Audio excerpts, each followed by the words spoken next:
Sa loob ng 78 taon, ang Bureau of Fisheries and Aquatic Resources ay naging katuwang ng mga mangingisda at mamamayan tungo sa masaganang pangisdaan at yamang tubig.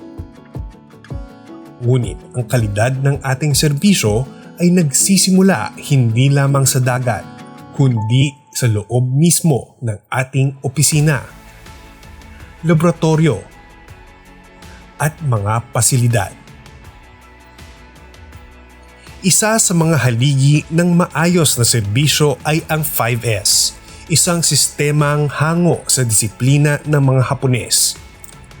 Ang 5S ay binubuo ng Sairi o sort, pagtanggal ng mga hindi na kailangan. Saiton, set in order, pag-aayos ng gamit para madaling makita at magamit. Saiso o shine, pagpapanatili ng kalinisan. Saiketsu o standardize, pagbuo ng pamantayan upang mapanatili ang kaayusan. Shitsuke o sustain, disiplina upang hindi maputol ang magandang nakasanayan. Sa pamamagitan ng 5S, mas mabilis, epesyente at ligtas ang ating lugar ng trabaho.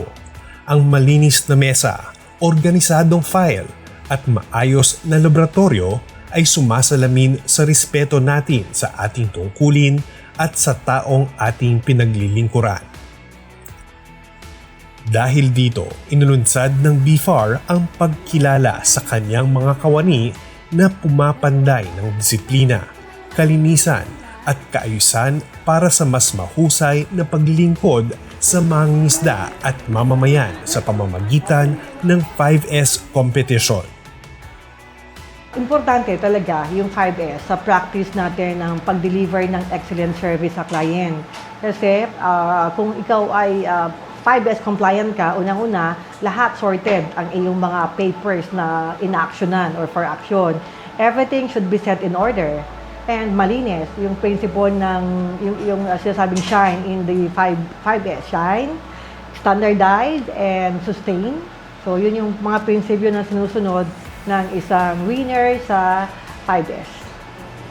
Implementation of 5S in the workplace is very important to have a good working environment as well as efficient work performance in our office and in our laboratory.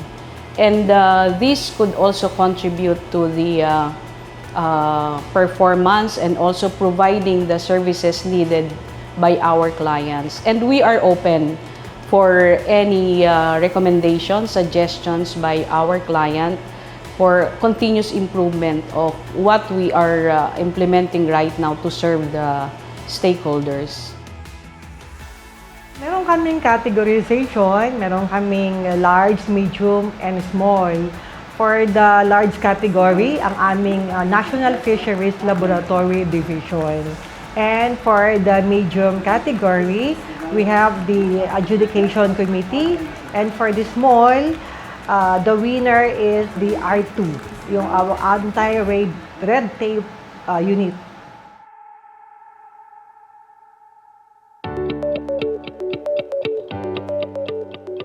Ngunit hindi nagtatapos sa kalinisan at kaayusan ang ating paglalakbay.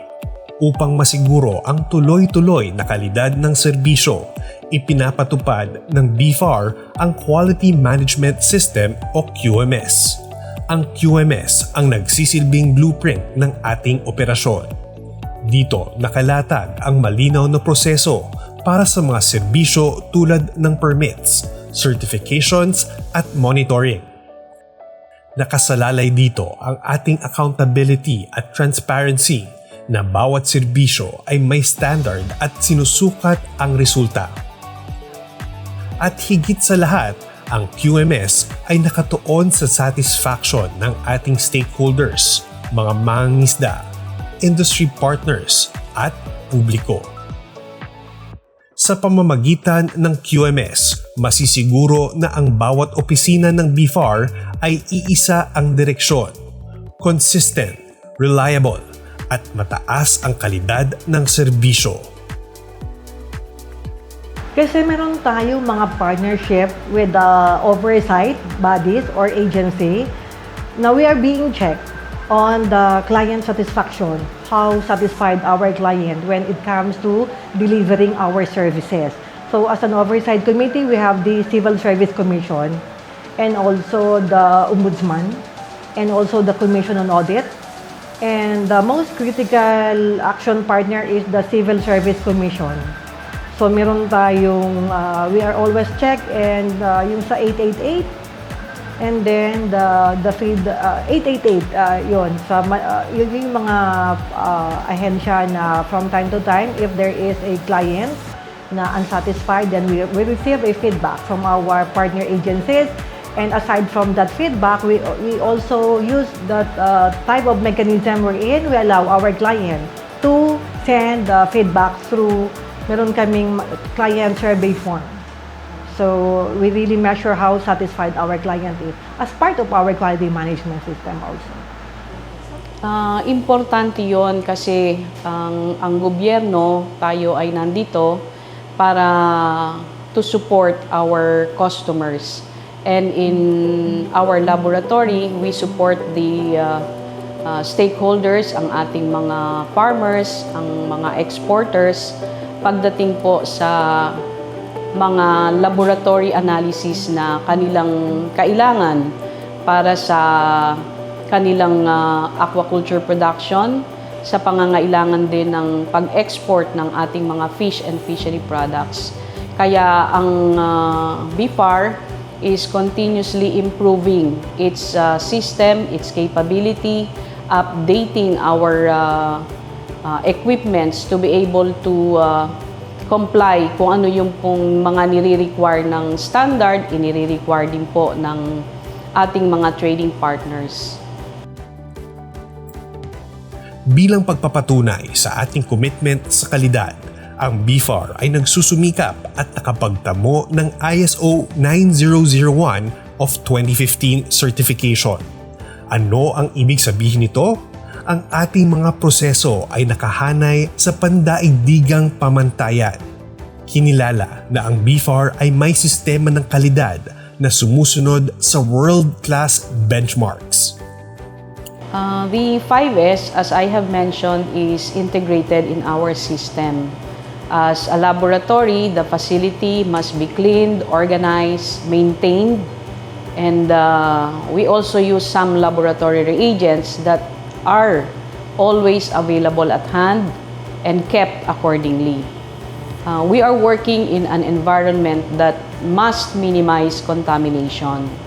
Documents and records should be organized and should be tracked, no? Sa aming monitoring at saka sa aming evaluation ng aming implementation ng quality management system. And BIFAR is also certified with ISO 9001:2015, and for the technical requirements sa ISO, kami po ay accredited with ISO 17025. So the system in place to monitor, evaluate, and implement our system, and also we have to have a measure to continuously improve both administrative and technical activities so that we comply with the standards. Ang ating serbisyo ay may credibility at integridad, hindi lamang sa loob ng bansa, kundi pati na rin sa mata ng mundo. Ang ISO certification ay hindi lang papel o plake. Ito ay tanda ng ating disiplina, ng ating sistema, at ng ating patuloy na dedikasyon sa paglilingkod. Ang ating tagumpay sa 5S, QMS at ISO ay bunga ng sama-samang sipag, disiplina at malasakit ng bawat kawani ng BIFAR. Tayo ay isang pamilya na nagkakaisa sa panata, malinis na lugar ng trabaho, malinaw na sistema, serbisyong kinikilala sa buong mundo. Ito ang BIFAR, isang ahensyang maaasahan, may disiplina, may kalidad, at may pandaigdigang pamantayan. Kasama ninyo kasama ng bawat mangingisda at kasama ng sambayanan para sa masaganang kinabukasan ng ating karagatan.